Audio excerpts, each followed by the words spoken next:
Hey guys, hope you all been doing well. I have been swamped. So just a quick update.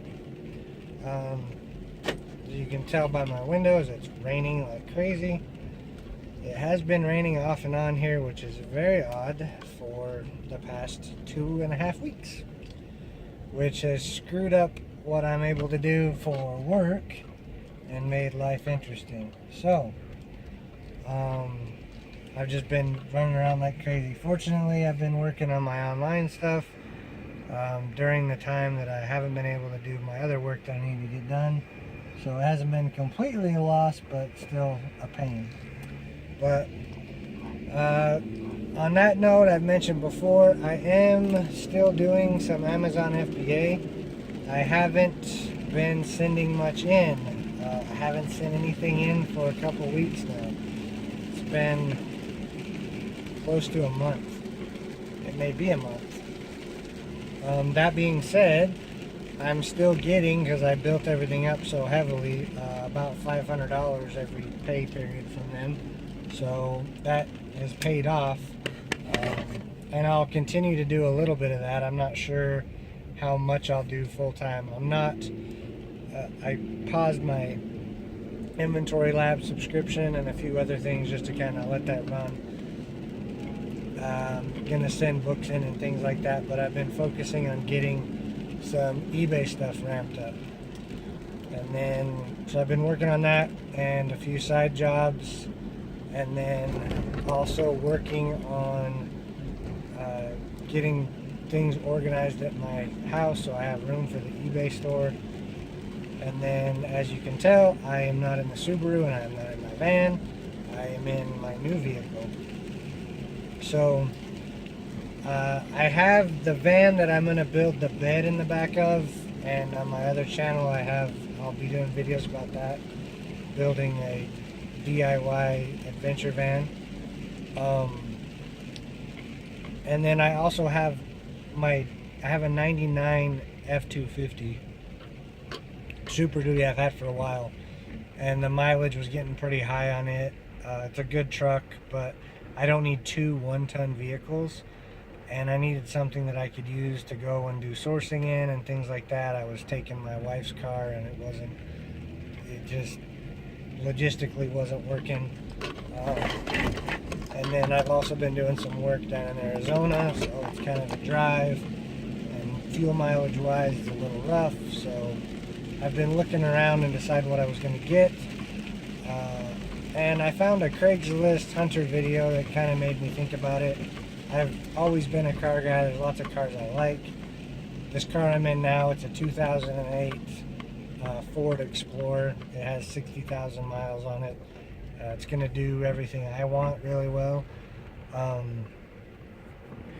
But Craigslist Hunter had a video about people harassing him about how much money he makes, and that he still drives a 7-year-old truck that's got 100,000 miles on it, which it's a Toyota Tundra. It's going to go another 100,000, and the way he talks, I'm pretty sure he's going to run it that 100,000. I've driven Toyota. I've owned Toyotas. I've owned Fords. I've owned Nissans. I've owned a Dodge and a Jeep. I'll never own either one of those again.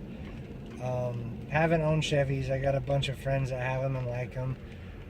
This will be my 9th Ford. If I count work vehicles that I didn't own, it'd be my 12th. So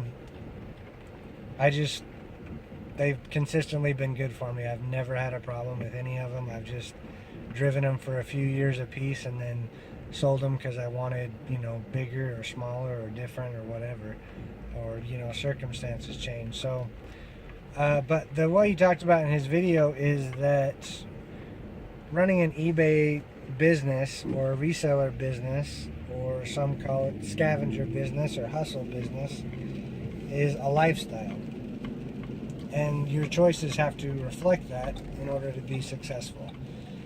And that's what led me to this. There's a couple vehicles I would have really liked, and I found some for a good price.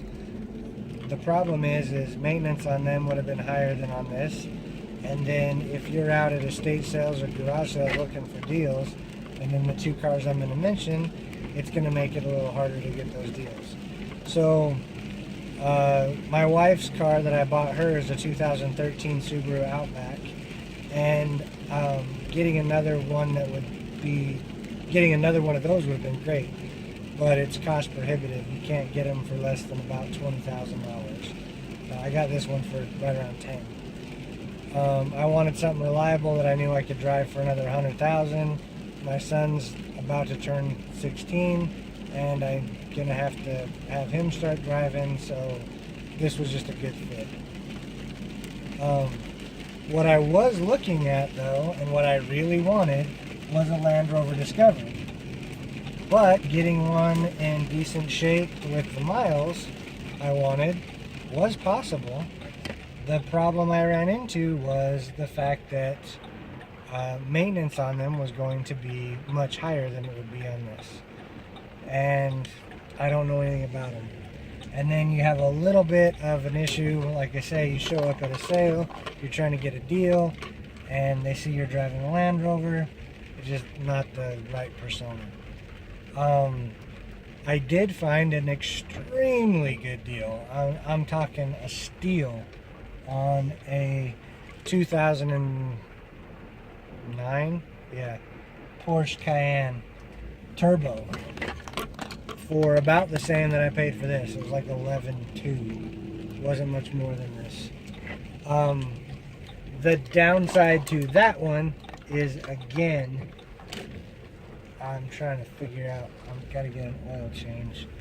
The downside to that one, again, is the fact that maintenance would have been terrible. I would love to have a Porsche. I had a car years and years ago.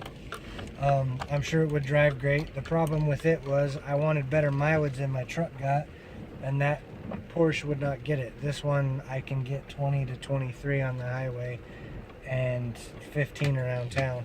And my huge, well, I'm not huge, but I'm 6'3", fits in it. So never been here before, and they're telling me where to go for an oil change. So the issue I had was, gas mileage was the biggest thing. Insurance would have been crazy for my kid. But then again, the lifestyle choice of what am I going to drive?